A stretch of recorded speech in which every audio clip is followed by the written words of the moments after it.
Hey everyone, this is your girl Eating with Food for Thought Roberts, and today I am introducing to you Bee from San Diego. That's my sister. And what Bee from San Diego is doing is she is preparing the gumbo, or she is helping my mom prepare the gumbo, but I think she's preparing the gumbo. Right. So let's get over here and see what Bee from San Diego is doing in the kitchen. Let's get down into her bowls and see what she's doing. Looks like she's cutting up some chicken thighs. Took the skin off. I'm making them boneless myself. And I've already cut up some sausage. We have some andouille sausage and some regular beef sausage that I've cut up for the gumbo. And I'm going to do the shrimp shortly. I'm going to, they've already been deveined. I'm just going to remove the shells. Okay, here's her chicken. Look at that. Already cut up, bones, everything. All her different sausages, ready to go. Prep. Prep is key. If you don't have a sous chef, you better get you one. Everybody needs a sous chef. Like you say, make those kids do something. Make them kids do something. Earn those, Everybody that's sitting around doing nothing, waiting for the food to get ready, make them do something. Those waiting on the PlayStation 5. That's right. Here's the prawns. This bowl is so heavy. You see, I can't even lift it up. Well, we're going to go over here to the stock pot. When you're cooking your gumbo, you gotta have the stock pot going. And the stock pot has a little bit of everything in it. You got chicken, bones, shrimp shells, prawn shells, celery, onions, what else? Bell pepper. It's coming right along. Everything's coming right along, and I'm getting ready to drop these bones in. These are the chicken thigh bones going in.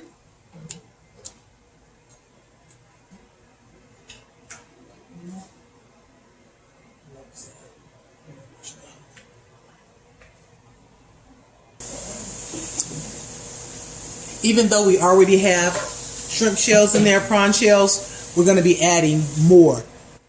What we're doing is we're adding layers and layers of flavor. And you always want to start with a big pot. And remember, a watch pot never boils, but this one is boiling well. And we're going to turn the fire down because we just want it to simmer. Don't boil out all your juices and your flavor. I'll be back at you. Lid back on, back at you. Okay, we're back, and Bee is working on the prawns. She's getting everything peeled, deveined, and we're going to put the rest of those shells into the stock pot. So while she's doing that, I'm going to just grab some of these shells and just drop them straight into the stock pot.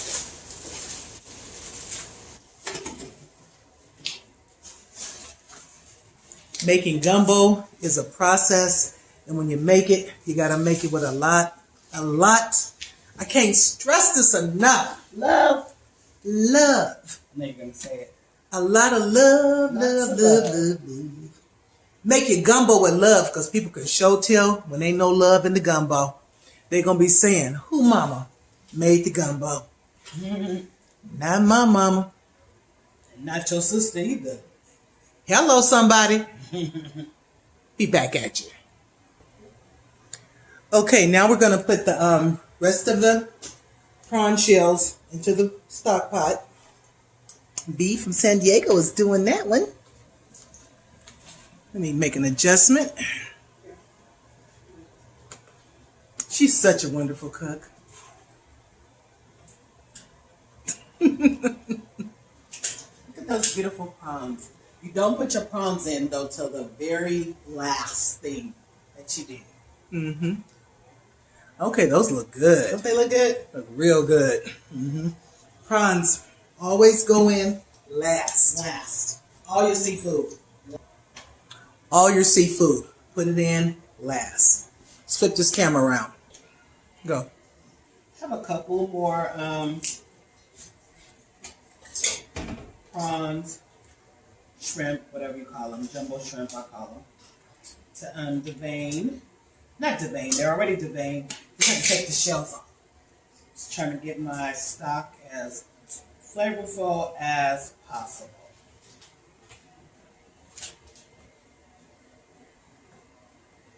If you're in charge of the gumbo, I hope you're taking notes. Mm-hmm. While B is doing that, I'm going to show you how I prepare my raisin bread.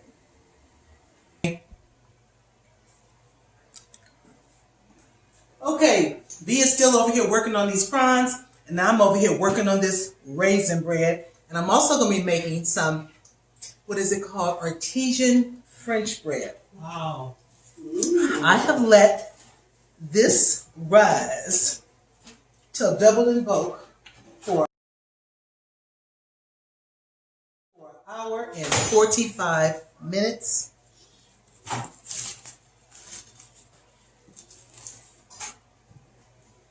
You can use this recipe to make all different types of bread. This is also the recipe for the artisan bread, but I'm just going to make raisin bread. I'm not punching it down, I'm just taking it straight out.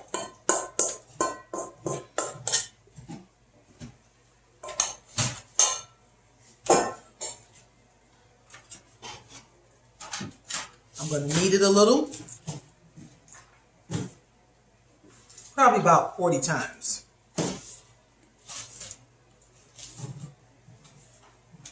Nice and pliable. You'll know the feel. If you're doing bread, you will definitely know the feel. Yeah, close enough. 20 times. That's close enough. Okay. Now what I'm going to do is I'm going to roll it out. Put a little flour on your rolling pin.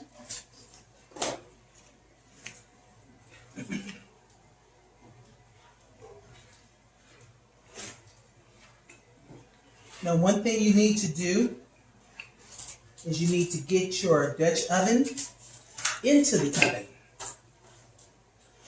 450 degrees. Okay. I have my Dutch oven in the oven.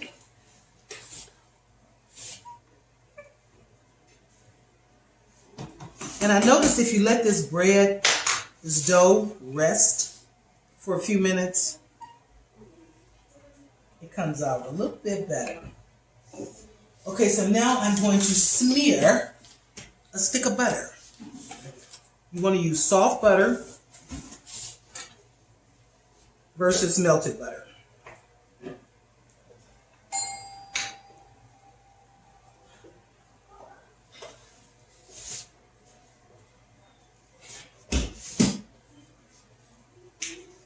So we got the butter on here. Now we're going to add the brown sugar and cinnamon. I put that away. Did you need any more? I No, put Dad, I that on the don't. way. I don't need any more. Okay, we're adding the brown sugar. And I mixed some cinnamon up in here, but I'm still going to add just a little bit more. Don't want to overdo it.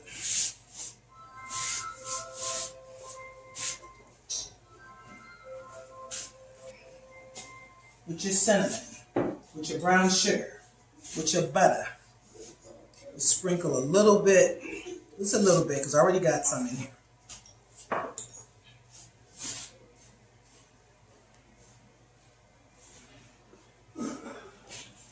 Now I'm going to use either raisins or craisins. I prefer craisins. If you have walnuts, you can use walnuts, any type of nuts you like, or you can omit the nuts.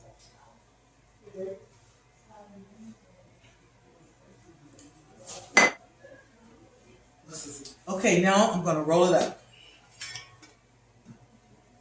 And I'm going to roll it towards the camera.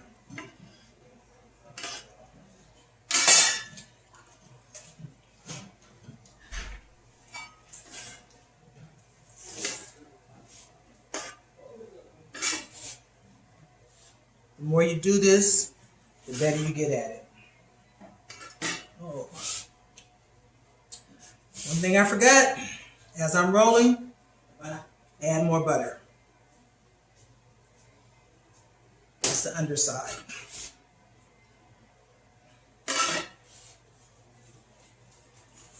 So make sure you have 2 sticks of butter on hand.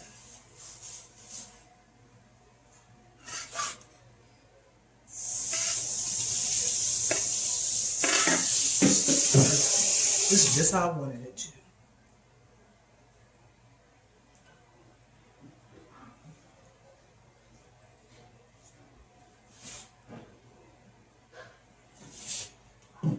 And you're gonna make sure you seal it in.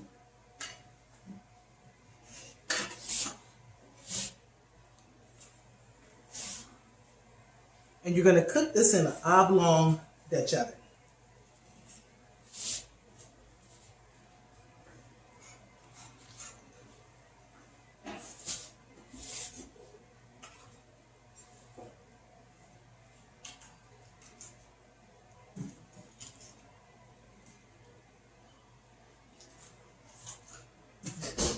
And you're baking for the holidays, pull out all the stops. Make sure you have those layers and layers of flavor.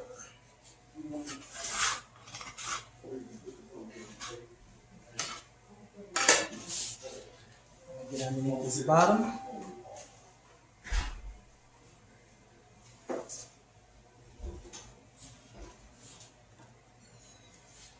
And this is ready for the last rise. I'm going to set this on the parchment paper, let it rise, and in 45 minutes, this will be going into the oven. Next, what you want to do is you want to get your parchment paper ready. Take your scraper, because you need to lift.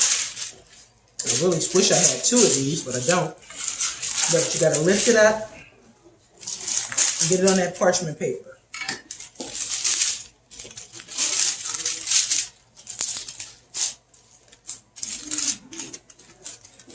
It's going to bake right on here. Okay, this is it right here. Just what I just did. This is it.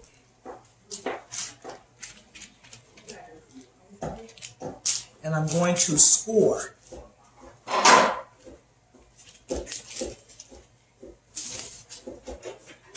Now I'm going to score the top of the bread. And for those who don't know what scoring means, what does it mean? Scoring is just making sharp cuts, slanted cuts in the top of the bread. Scoring is just making slanted cuts in the top of the bread so that when it bakes, it won't explode on you. If you're a baker and you're a bread baker, you would know this. But for those of you who are beginning bakers, this is how you score your bread. And you can also use a sharp knife, a pair of sharp scissors, or, as I have, a razor. Got this from Amazon. So we're going to let this sit here. We're going to let this rise for like 45 minutes. I'm going to cover it with some wax paper and a kitchen towel. Some people call them tea towels. I call them dish tiles. So we'll cover it ever so gently.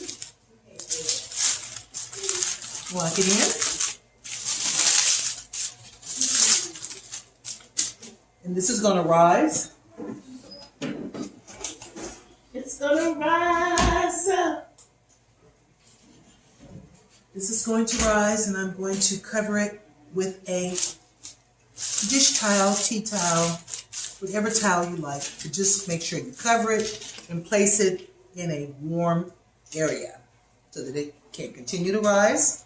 So with that being said, let's see what B is doing over here in this kitchen with her gumbo.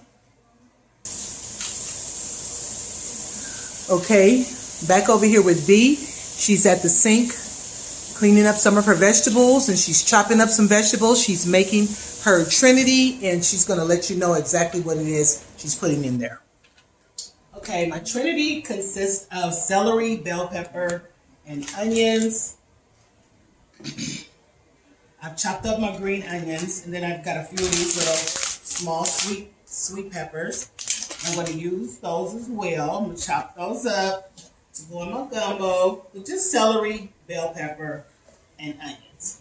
I've used one large green bell pepper, and then I'm using 5 small, tricolor bell peppers. Sweet peppers? Sweet peppers, right. Those peppers are so good. They're good to snack on too. Yep, they're nice sweet. And I'm going to use 1 small to medium stalk of celery, the whole stalk. And 1 large onion. Now, let me just say this. When I tell you that this young lady can make a gumbo, you can take that check to the bank and it ain't gonna bounce. Watch what she's doing, follow along with what she's doing, and your gumbo is gonna be just as good as her gumbo. As a matter of fact, I got my pen and paper because guess what? I'm taking notes. She makes an excellent gumbo. Okay, so we're going to get the vegetables chopped up, and then we're going to take them to the stove and saute them. Because we do not like to put fresh vegetables, straight into our stock. We want to let them get some flavor and break down and let the, aromatics come out a little bit before we put them into the stock. For those of you that have a hard time chopping up onions, check her out. She did that like in about 1 minute, 2 max.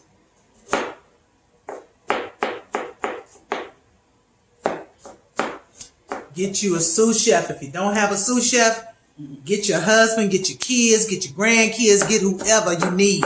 But get somebody in that kitchen to help you with the cooking. Right. No one person should be responsible for all the cooking. Nope. Especially when it's a family or a lot of people, And that's how people learn. People will be trying to keep recipes and take them to their grave. You better get somebody in that kitchen because you ain't going to be here forever. Thank you. And let somebody learn and carry it on, the tradition in your family.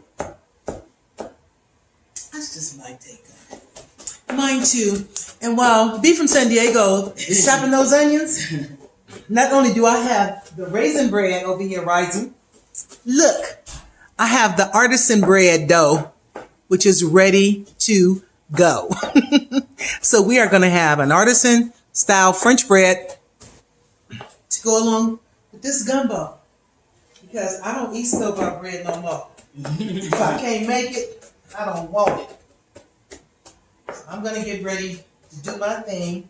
But I'm going to do this off camera. But I will show you the end result.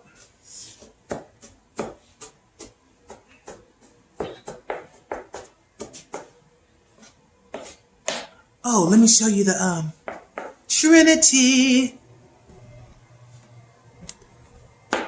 Isn't that beautiful? That's her Trinity. It's looking good, good. And this is what you want yours to look like. Now she's going to add the onions.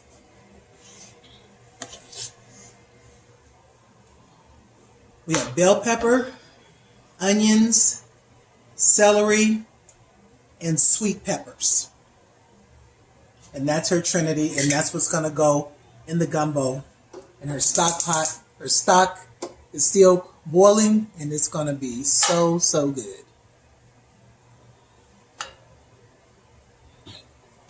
Remember, this is going to cook down. It's going to cook way down. Where's my special, here it is, my special oil that my sister made me.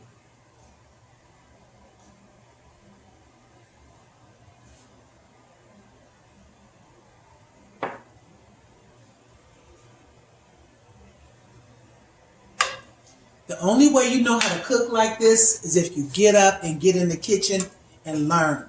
Don't just sit back and let somebody do all the work while you just sit back and enjoy all the good. Right. No. Get up and learn. Get up and help. If you don't do nothing but come in here and wash the dishes, because you need a dishwasher, you need a sous chef, you need a cook, you need a shopper, you need somebody to get up and do something. Right. Other than wait for penny. Thank you. Thank you. And with that being said, let me get to this bread.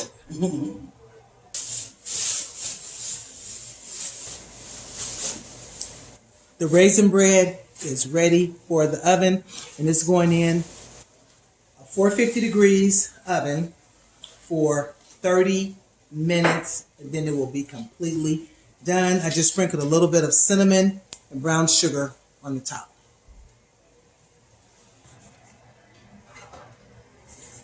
Getting ready to put this artisan bread in. This is my second rise on the bread. If you want to know how to make this bread, I have a video.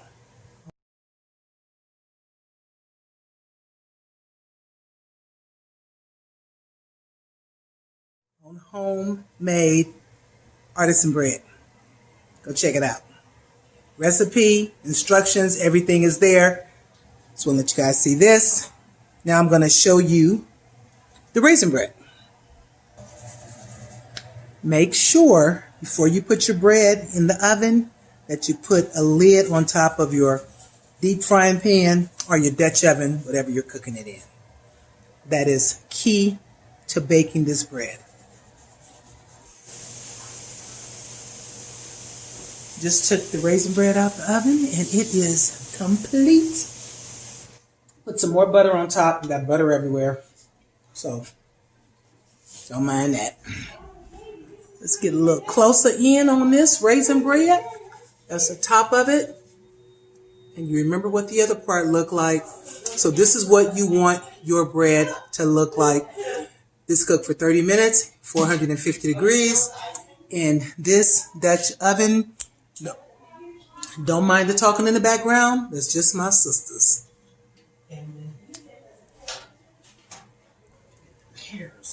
Okay, we got Beef from San Diego back again, and she's working on the last of the crabs. She's cleaning them, and she has a stiff brush, getting all the whatever off of the crab, and she used a paring knife to get the hairs off the crab.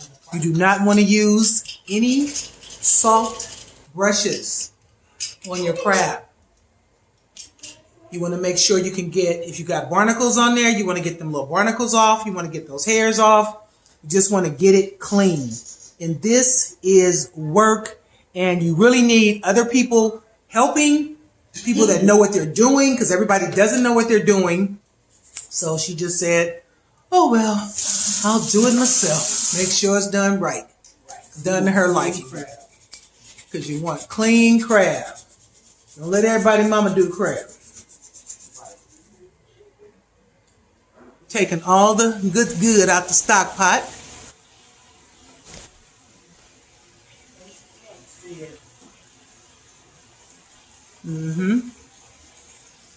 Vegetables, shrimp shells, chicken carcass, maybe a little turkey carcass. I think it is turkey carcass. I think I did see a turkey carcass in there.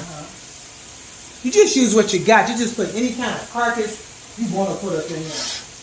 Your gumbo, your way, your carcass. I got the sausage in the skillet, browning them. Then I'm going to take the chicken and put the chicken in the oven because I don't feel like standing over the stove and put another skillet on. So I got the chicken with seasoned, chopped up chicken breast, not chicken breast, chicken thighs.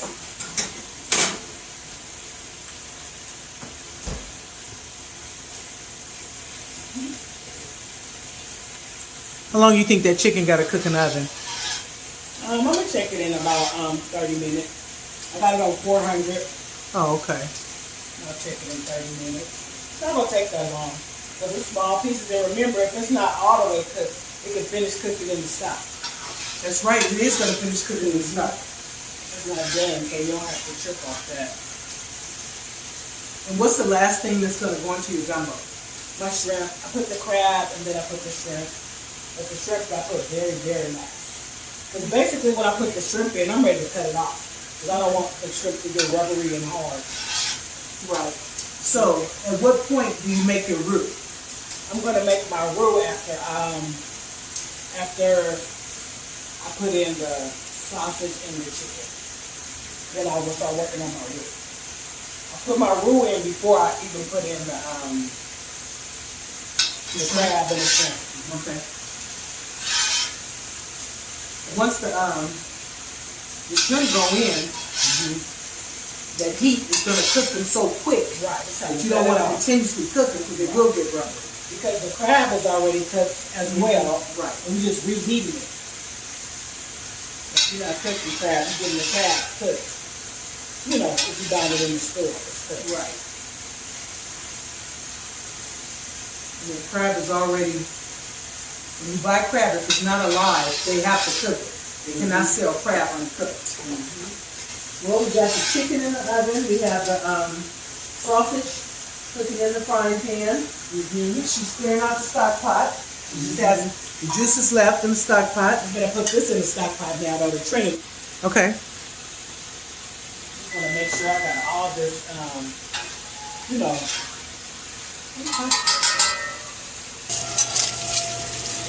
This is what your sausage should look like when it's cooking. And I tell you, this is good. This slaps somebody good. And this is just half of it. This is only half. The other half she has out in the bowl. But anyway, this is what your sausage should look like. And this is the artisan bread. This came out really, really nice. That background noise is the vacuum cleaner because I just broke the lid to this pot right here, taking it out of the oven. And my mom is in here vacuuming the room to make sure we get all the glass out. But both breads came out very, very nice. Getting ready to make the roux. Got about approximately 1/4 of a cup of oil. I did not measure. I just coated the pan. It's like about, that much bottom coating of the pan. I'm going to put my flour in. You just put your flour in.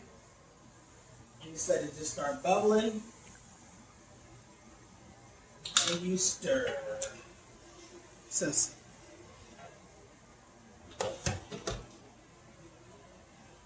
All making roux is browning flour or just like making gravy.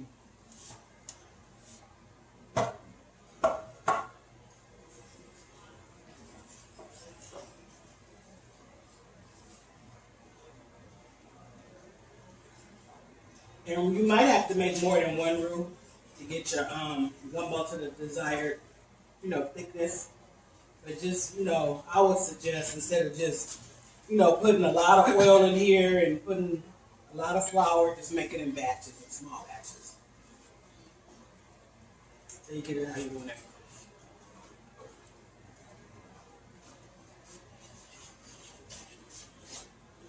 And I'm not really putting, sometimes I put seasoning in here, but today I'm not. I'm just putting all my seasoning in the, directly into the gumbo, to the broth. Or as we call it at this house, the juice. Starting to turn color now. Still on medium. It's not dark brown. But you can see it's no longer white. And because it's still stirring good, I'm going to put some more flour.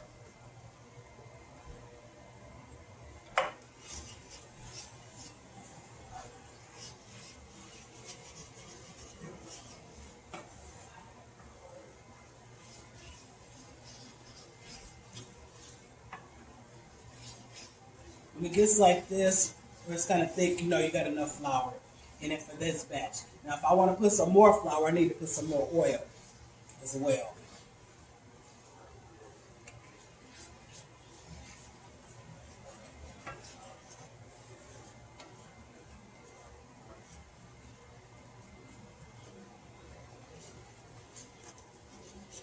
Oh, and what we did put into the gumbo pot, besides the things that you saw already, is we put 1 bag of shrimp, shredded dry shrimp.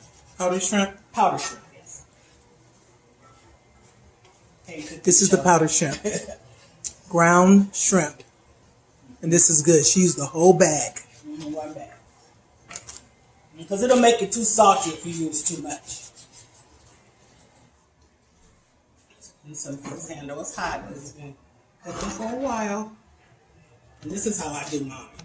Just go like this. You guys hear that sizzle?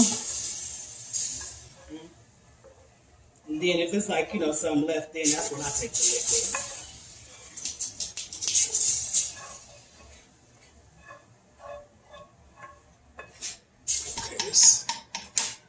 liquid. Okay, we take a chance on unplugging. Okay, this is what we're looking like right now. Mm-hmm. So how's your thickness? It's not as thick as I would like it. So I'm going to have to make another one because look, still kind of watery. I think one more should do it. Mm-hmm.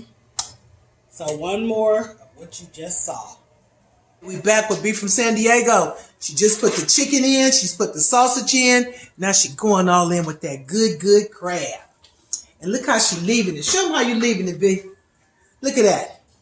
Look at that. I know you couldn't hardly see that the way she was holding it. Now you can see it. There you go. There you go.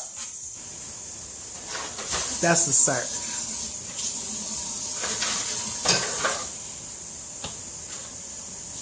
You know when she put the crab in, we're down to the end. You in the pot. We in the pot. You in the pot. We in the pot. You in the pot. She in the pot. You in the pot. Let it down some. For the pot. Okay, we are in the pot. And she is down to the last. I was going to say, where the chicken at? It's in there. You got it cut up so good.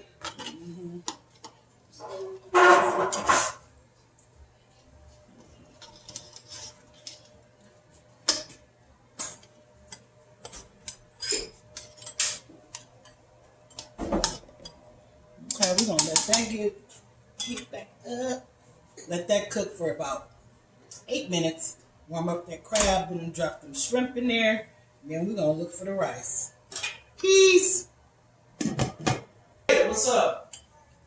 Okay, we putting in the Beef from San Diego. She's now putting in the shrimp. Hold on, wait a minute. She just has a little bit left. Can you see in the pot, sis? To go. Let's just get over to the pot. I'm just trying not to mess up anything. Let me, hold on. Did I not, hey, but wait, did I not tell you you was going to get it? Okay, Done. she's done. About 5 more minutes on this pot, and this pot is a wrap. It's a wrap. So this is how we make our gumbo. And we're going to come back when we get ready to eat, and she's going to show you a plated or a bowled. We're going to have a bowled plated gumbo. With some of that good bread, artisan bread on the side, and some potato salad. And that's how we do it. That's exactly how we do it.